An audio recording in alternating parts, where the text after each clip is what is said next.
Hello, everybody. Welcome to the second day of the conference. I hope you are really enjoying it. It's like really exciting times, a lot of people talking about cool stuff. And I hope that brings some other cool stuff, sort of different ways to work with PowerShell.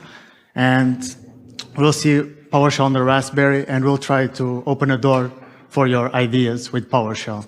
So IoT is like blowing up. Everyone wants to do IoT. Everything is IoT.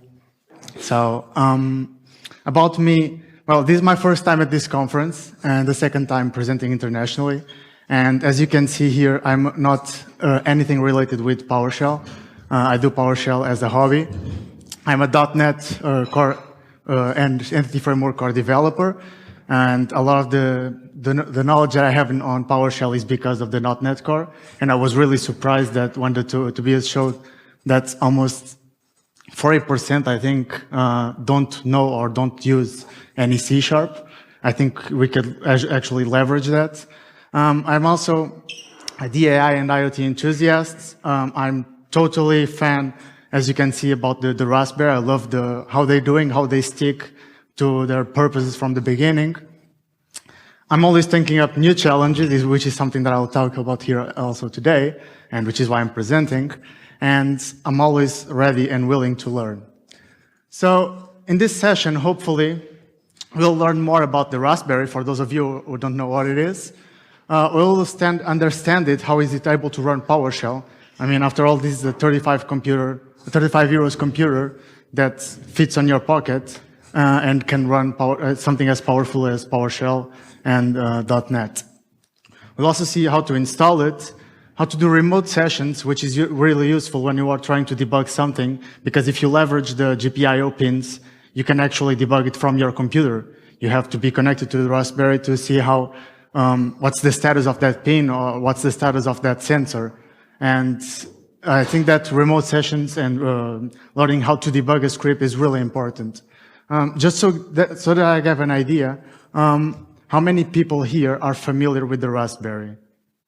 Okay, so a lot of people here. Who has a Raspberry, from those who are familiar? Okay, I wasn't expecting that. Like more than half of the people owns one. Who has done something with PowerShell? Okay, now like, okay, even a few of them, okay. Well, here's for the agenda. As I said, like we'll see the Raspberry Pi and the specifications. I won't focus here since like almost everyone has one. We'll see the difference between the Raspberry Pi 3B or the 3B Plus. I'll be referencing the 3B because it's the one that I have. And the Pi Zero. We'll see why am I spending my time doing this. Some people ask me like, why don't you just learn Python? Or why don't you just learn Node or JavaScript? And my whole focus is actually exiting from there. But we'll go into that later. Again, how it's possible, how easy it is to install PowerShell, because I see some folks already did.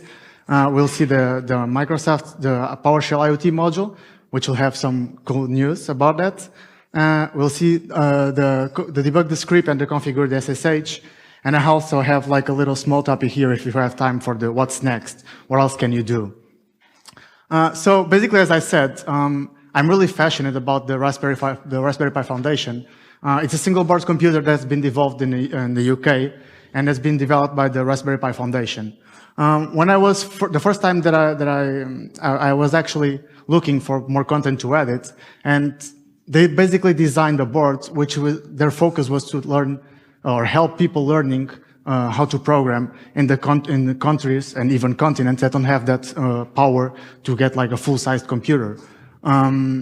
They stick to that up until this today. So they could actually like go through a single board which is way more powerful, but that would imply more costs, and they might not fit their purpose.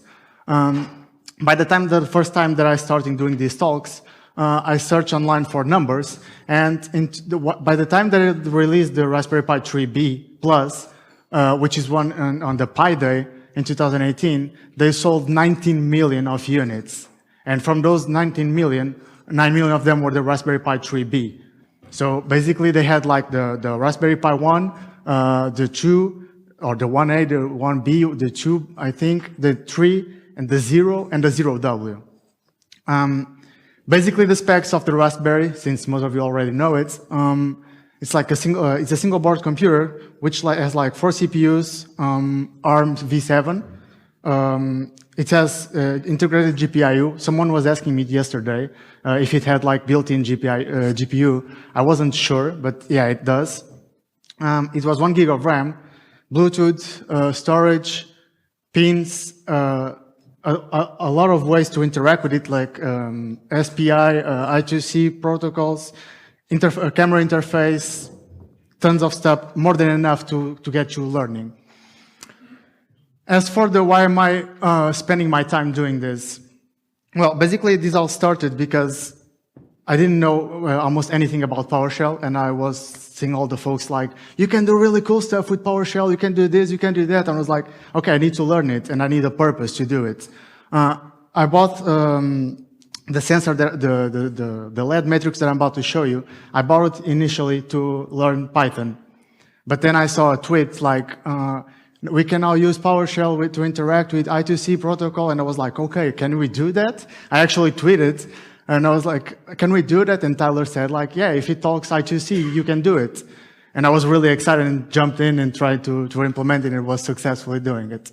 I also got to learn more about different environments because it runs Raspbian, which is totally different from the Windows. I had the opportunity to ask questions about things that I didn't know. I had the opportunity to file bugs, to contribute to repositories, to contribute with documentation.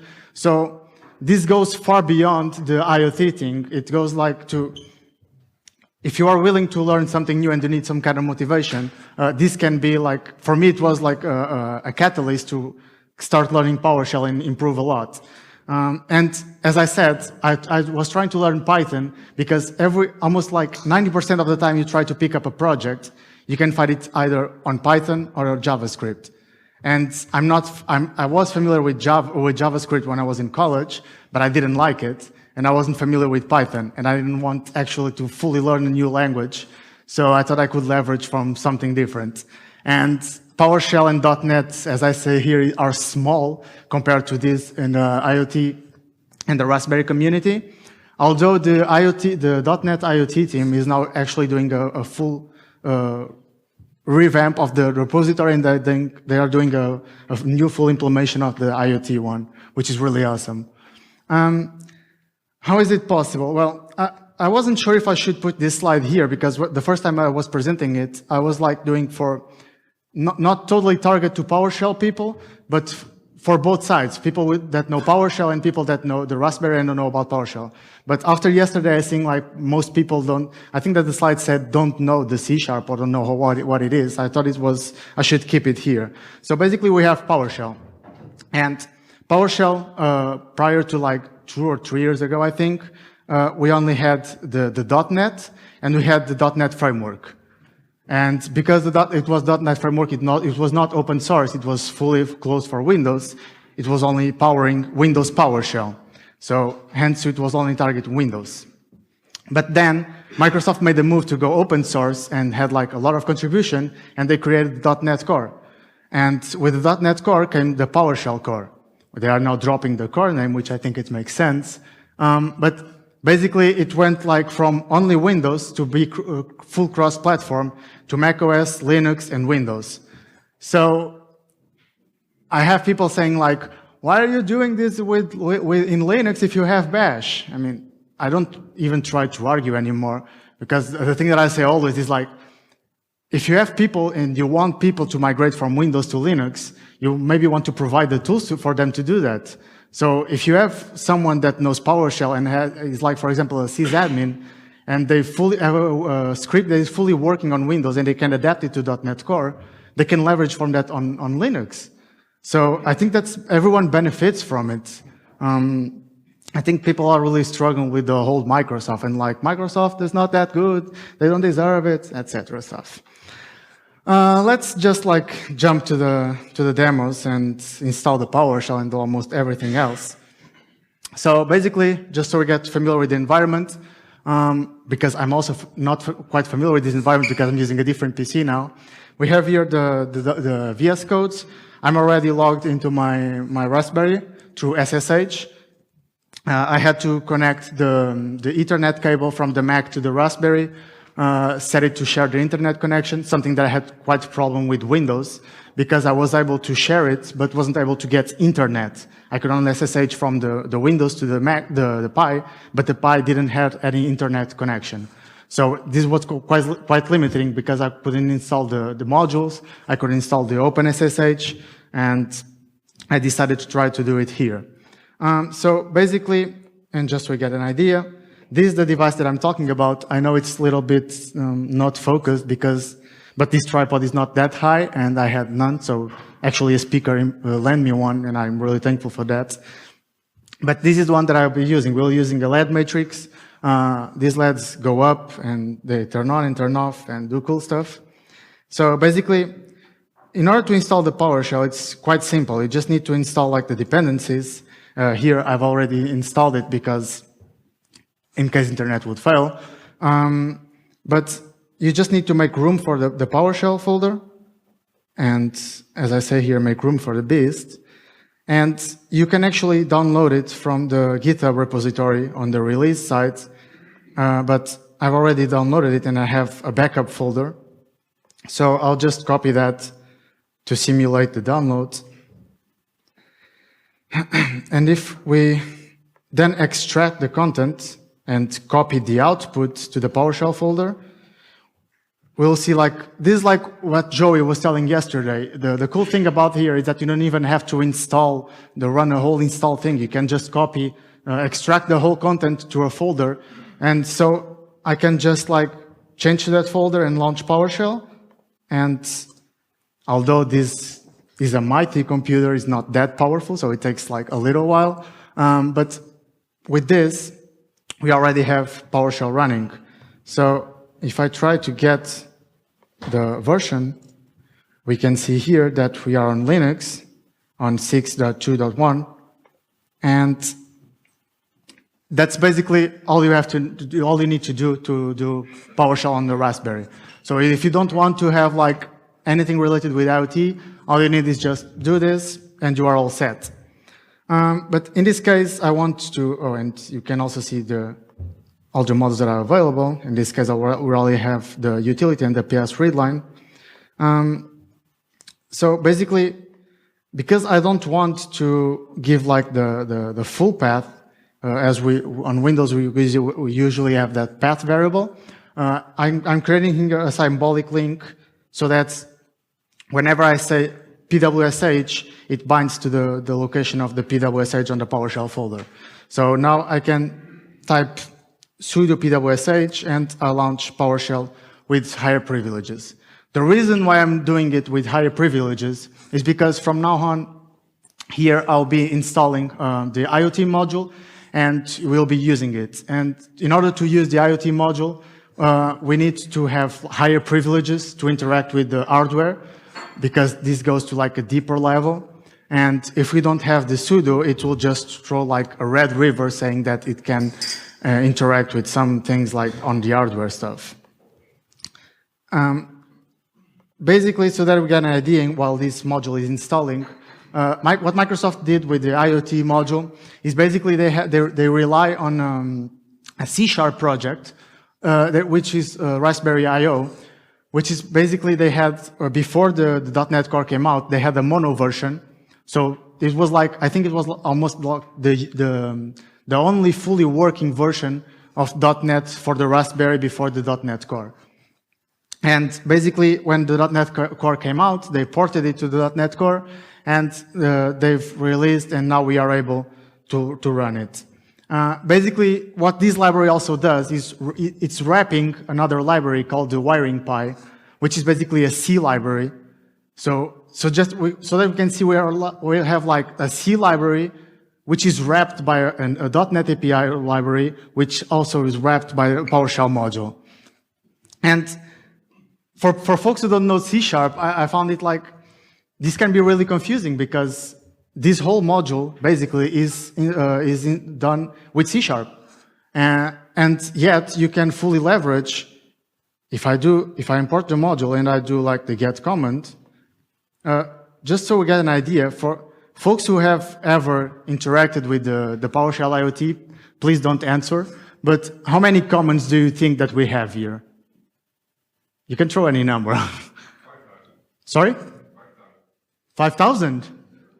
Oh, yeah, okay, it's a number. Any other? Who gives more? 10? 20? Hundreds, okay.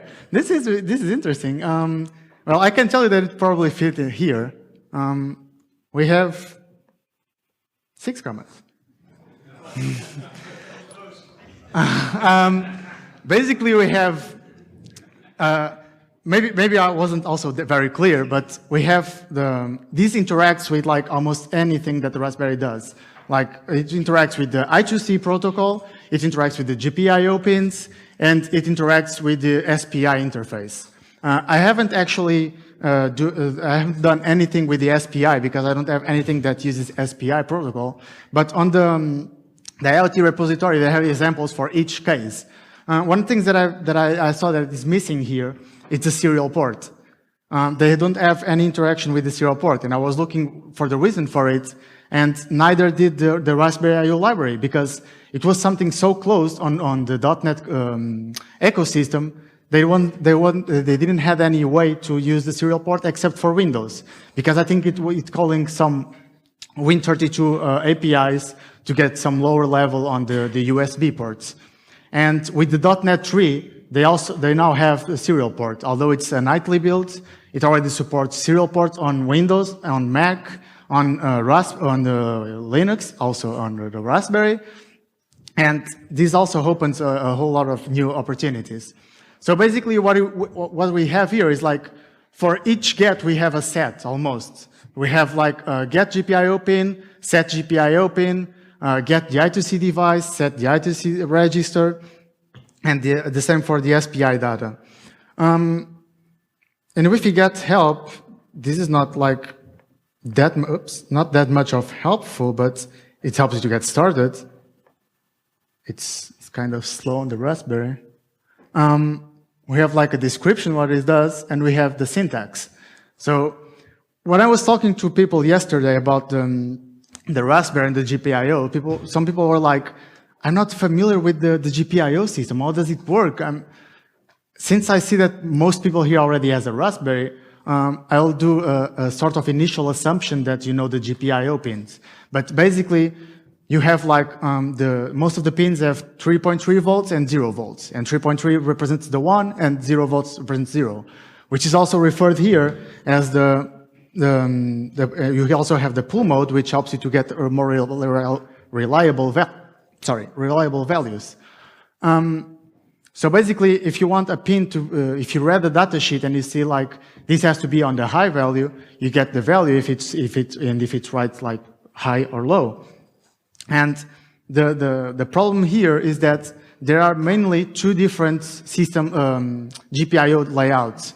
You have what I call the Raspberry official ones, which are like when they created the way that they did it, and you have the WiringPi ones, which is like totally different layouts. If I just come here, and I usually use this site, which is called the pinout.xiz. And they here have like this is the layout for the Raspberry. And if you come here to the top right, you see the WiringPi, and you see the difference here. Whereas on the Raspberry, it's called the pin 8 for like, for example, on Python. On the WiringPi, it is called pin 15. Why is that? I don't know. I think there is a background for it, and I think that the guy that created the WiringPi did it. And I think I read it, but I don't really recall the reason.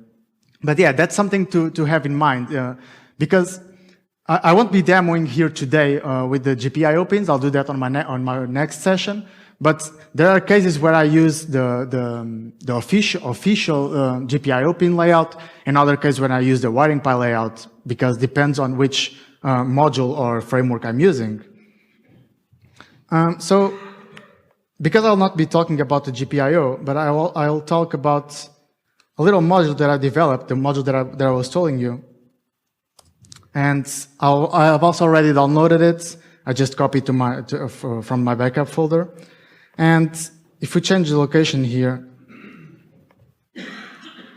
we can see that we have like a PSM one, a PSD one, some demo, some set joey, and a simple setup. The set joey was actually because the first time that I've launched the .NET Core, the IO module, the IoT module, they were at PSConf.eu, and so my Twitter was blowing up with set joey memes.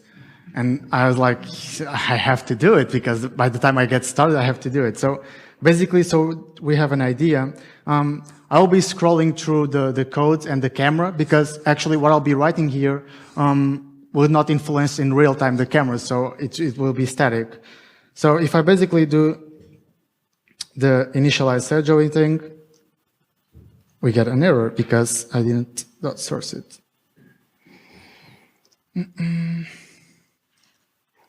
Okay, so if I scroll here, and hopefully we can see it well, we say like a set face. So how does this work? Basically, this uses the I2C protocol, which basically you have a device, which is like the master, and you have a bunch of registers, which are the slaves. And basically, if you have to read the data sheet and get familiar with it, but after you're reading it and you get familiar, it gets quite easy to get started. Basically, you have like a whole bunch of, we don't see that well. We have like columns and we have rows. And each column is a register. And each row corresponds to a bit. So basically you have like, we have 5 LEDs here, so we need to have 2 bytes. And this is as simple as binary. If you know binary, you can do like, if you come here, you have like 1 here, and you have like 2 here. And once you get familiar or research in the internet how to,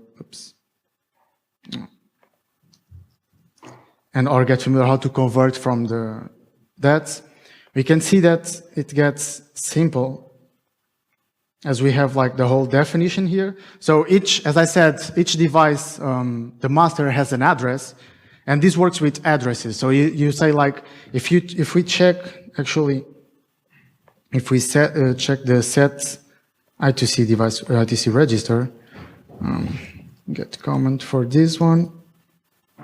Not get comment, it's get help.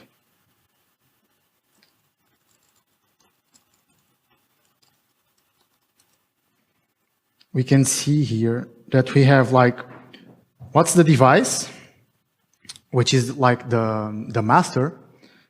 What's the register that you want to write or read? What's the data that you have to write? And you also have the common parameters.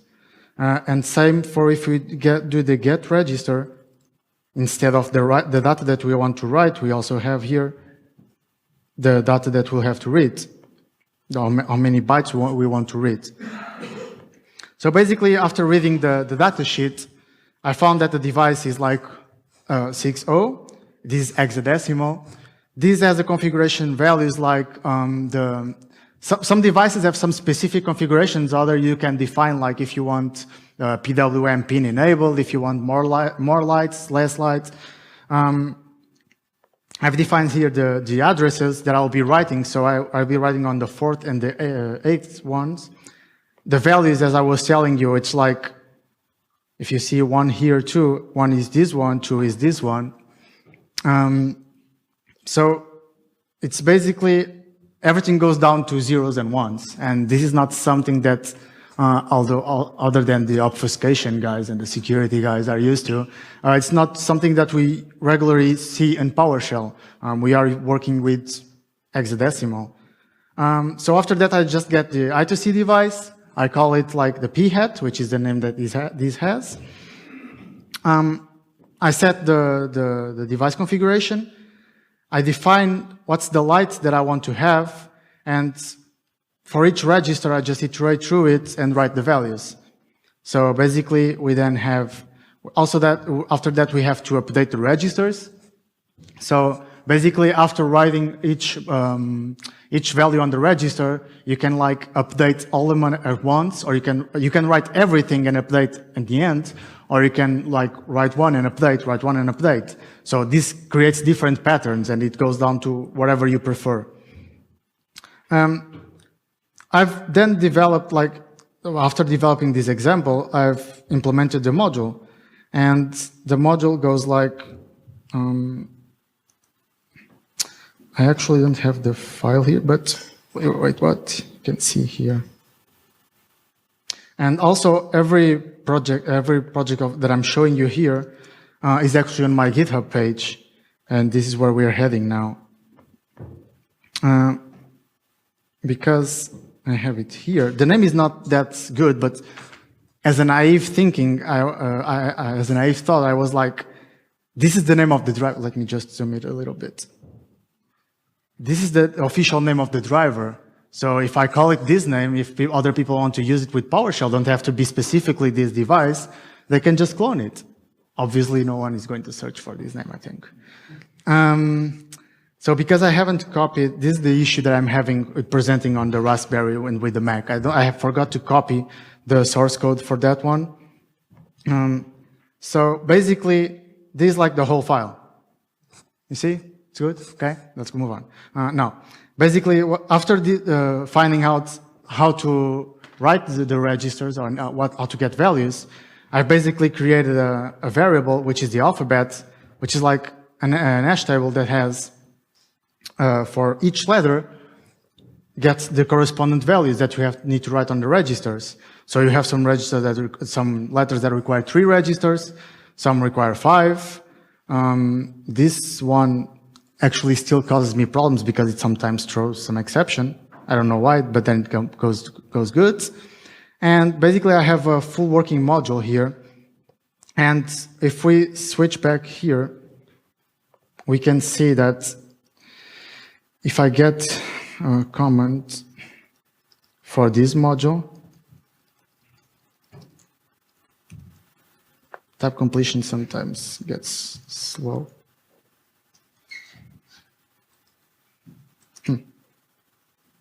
This wasn't quite smart. Oh, I know why. I'm skipping my cheat sheet. Why do you do that if you don't use it? Now I can do that. So if I do again the get comment for the module, hopefully it now shows up. Okay. I even have more comments than the commands. I tend to say comments, but when I say comments, I mean commands. I even have more commands than the whole IoT stuff has. And basically, this is the beauty of the thing. You have like 6 commands, and you can create a whole module integrated with a full system, throw some LEDs, do whatever you want. You can set crazy P. I was bored when I was doing this one, so you can see like random LEDs, because why not? But yeah, now more seriously, you have like, you can have like something like writing a simple character, or you can write a string. So let's say that I want to do like write p-head string, and I want to say, hello psconf. Ew. And if I do this, I'll actually have to really quick. Yeah, you can actually see that that's good. But I got you covered, hopefully, because you can set the brightness to be lowest.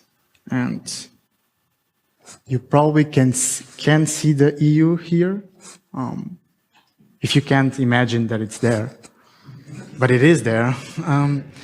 But just to get an idea about the thing that I was saying about the registers. Oh, I'm getting out of time. I have like a whole thing scrolling. Yeah, basically, also other thing that we'll be covering, it's remoting debug.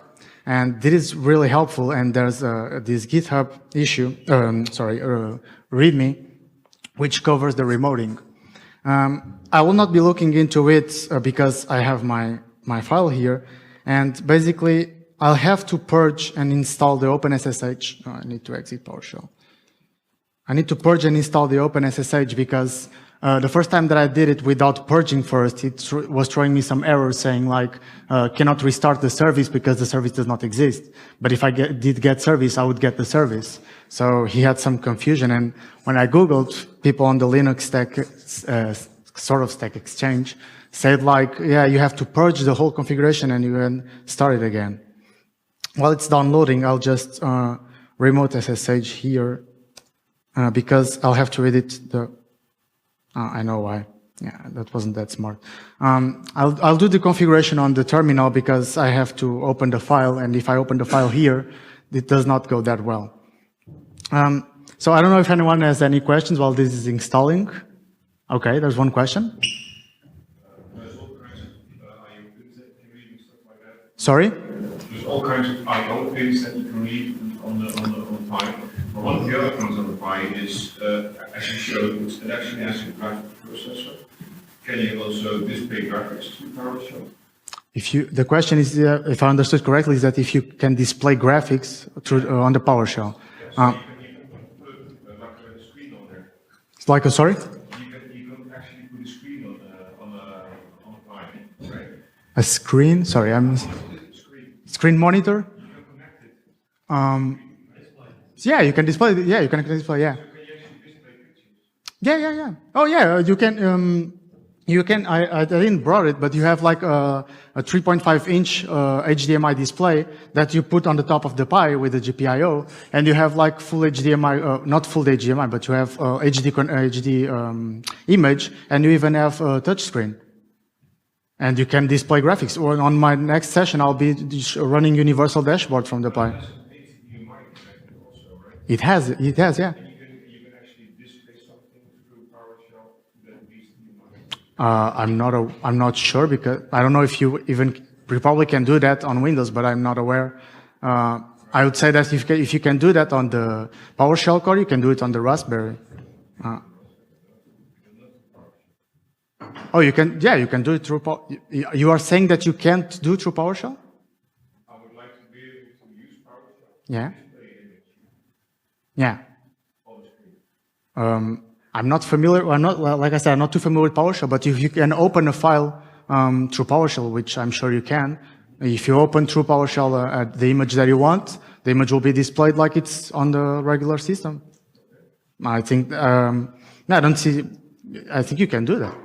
You can, for example, if even more, you can like launch the Chromium process with the universal dashboard, and it pops up like the Chromium with the whole universal dashboard loaded, displaying stuff. That's one of the things you can do, yeah. So let me try to, oh yeah. Now, as you can see here, because I've purged the installation, I have to like regenerate the SSH keys. So yesterday I was hearing experts talking about SSH, and I was like, yeah, I'm doing something that you should be really careful what you are doing because I'm generating a new SSH keys, and because I'm doing this on my own environment and I know what I'm doing, I'll just leave this here. And if I now try to reconnect, I can do that. So I say that trust the host, and basically I have to like configure this, and we want to set up to allow the password. Bummer, I've closed the terminal.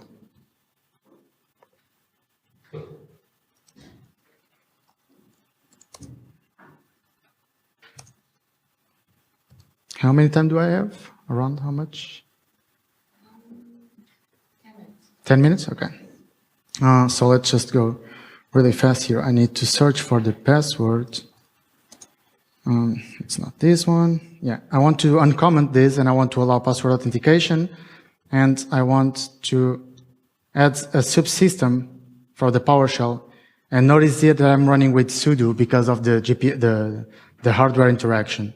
So I'll just scroll down here, and after saving it, I want to say yes, and I restart the service. And now I should be able to actually exit from here and do enter PS session for the host name, which is the address of the Pi, 168.2.2, and the username, which is the Pi. Username, which is the Pi. So basically, this takes like some time, but hopefully we'll see like we get the idea that we're already connected. We'll see like the /root folder. And basically, in order to do the debugging, you need the VS Code with the PowerShell integrated console here. So as you can see here, I'm connected to the Raspberry. Let me just clear that. Unknown, okay. Then I do like this. So basically, now if I go to my backup folder, the folder I was using for the presentation, I can go like the Pi, the documents, and the presentation. And here I have the scroll p head thing. So, and if I do the ps edit, and I open, for example, the set joey that we were seeing. It's case sensitive. It's initialized set joey. So as you can see here, it opened a new file. And if you can see, probably you can't, but it says like var folder stamp, and it's a temporary file. And if I come like, let's say that I'm trying to debug this and I want to know some values. I simply set the breakup point, come to my debugger side, press it, and you see the bar goes like orange, and I'm on a breakpoint. So basically now I have like the whole variable thing. I can check the value of, let's say, for example, I want to know the device. So if I simply copy and put the device here, I have that device is the p hat because it's the name that I gave it. If I want to know the decimal value of the device address, I can simply say that is an int, which is not converted to an integer. I thought it was, sorry. So yeah, basically the whole idea is that you can go through step by step, and for each iteration you can see like what's the status. You have like a normal debugging experience that you would have on your local machine. And this is really useful because you are interacting with hardware, you interact with the GPIO, you need to know the values of some registers, why it's not changing. And that is like the really purpose of it. And I found it really, really useful once I learned about it. So yeah, I sorry I had to kind of rush on this side. I was a little excited explaining the I2C part. I just wanted to tell you, like, as I said, when I was beginning, at the beginning of this presentation, the whole thing was not actually the IoT stuff. It's more like the learning process, to get to know more about the environments, engage with the community, engage with folks that know a lot more about me that I can learn with. And actually, there's an incoming migration in like probably a long couple of months, like 6 months or a year, because as I said, the .NET team is created an IoT repository, and it's also working now on the .NET 3.0, so it will work with the PowerShell 7, but the whole thing worked before with the 2.1. So basically, there will be a switch from the old RaspberryPi API to a whole Windows ecosystem, sorry, Microsoft ecosystem. So basically, Steve approached me and said like, yeah, you know what, you have been active, we have like the PowerShell 7 coming, the .NET is doing a really cool IoT project, do you want to be like a maintainer of the repository? And I was like, yeah, of course, I mean, but be aware that I know like almost nothing against you, like the GitHub stuff, the pull requests. And they said like, yeah, we have time. I don't expect anything like in the upcoming 6 months or more. You are doing this as a side job. We are doing this as a side job. You probably won't have like anyone to help you in the beginning. And I was like, yeah, I just need the resources to investigate.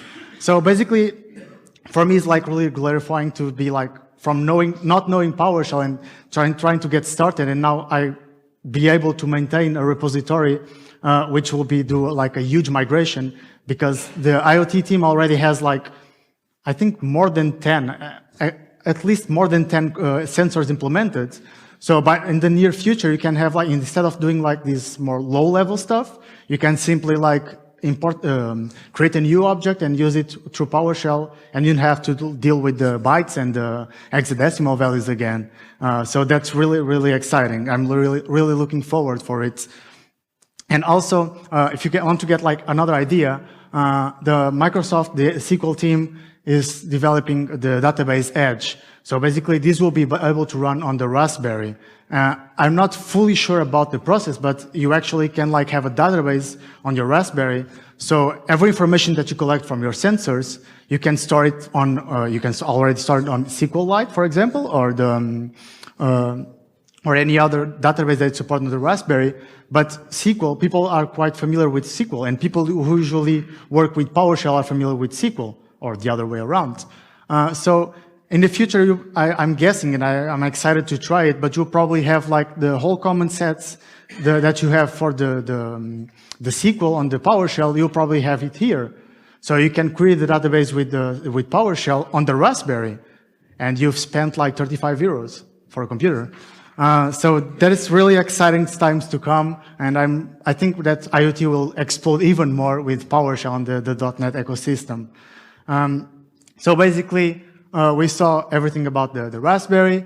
We've seen an introduction, not quite an introduction, because it was quite extensive for the IoT. We've configured the SSH, and I'll leave all the links on my repo and on the PSconfig repo, so you can go and check it like with more ease.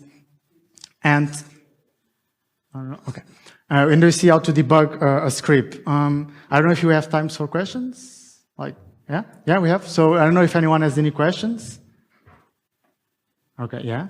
How about the performance? So when you compare it, when you run a PowerShell script or a similar script written in Python, how is the performance? Well, that's a good question. So the question is, how do you compare the performance? How do you compare the PowerShell script when you run it against when you run it on Python?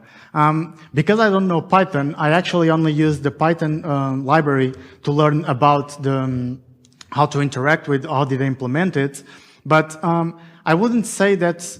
Obviously, on the Python community, it's way more active, and it's like Python is like almost designed to work with the Raspberry. I mean, it's not that way, but they've like integrated so seamlessly that it's like really flawless. And so I had some issues with the PowerShell to get like some sensors reading some values, some specific implementations I wasn't able to do with PowerShell, and I was able to see done in Python. For example, there are some specific sensors that require specific timings. So for example, you have to wait precisely 1 microsecond. As far as I know, Python allows you to do that. But on PowerShell, at least the way that I was doing, I was trying to do a thread sleep.